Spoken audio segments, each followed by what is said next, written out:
భారత చరిత్రలో ఉన్న ఒక పురాతన పత్రం ఇంకా అర్థం కాకుండా రహస్యంగా నిలిచింది. అదే తామ్రపత్రం.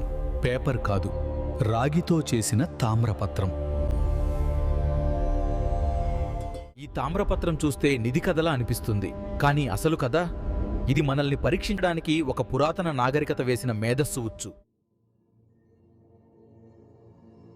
ఇది కేవలం నిధి గురించి కాదు, ఒక తెలివైన నాగరికత మనకి విసిరిన సవాలు. ప్రతి నిధి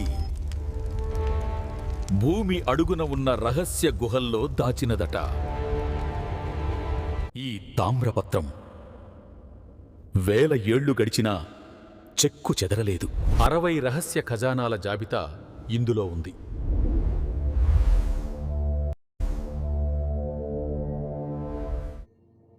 కానీ ఈ సింబల్స్ ఎవ్వరికీ అర్థం కాలేదు. ప్రపంచంలోని చరిత్రకారులు కూడా డీకోడ్ చేయలేకపోయారు.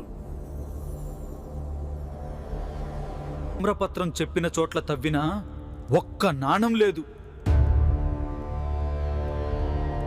అంటే నిధిని ఎవరైనా ముందే తీసుకెళ్లారా? నిజమేంటి? మీ థియరీ చెప్పండి.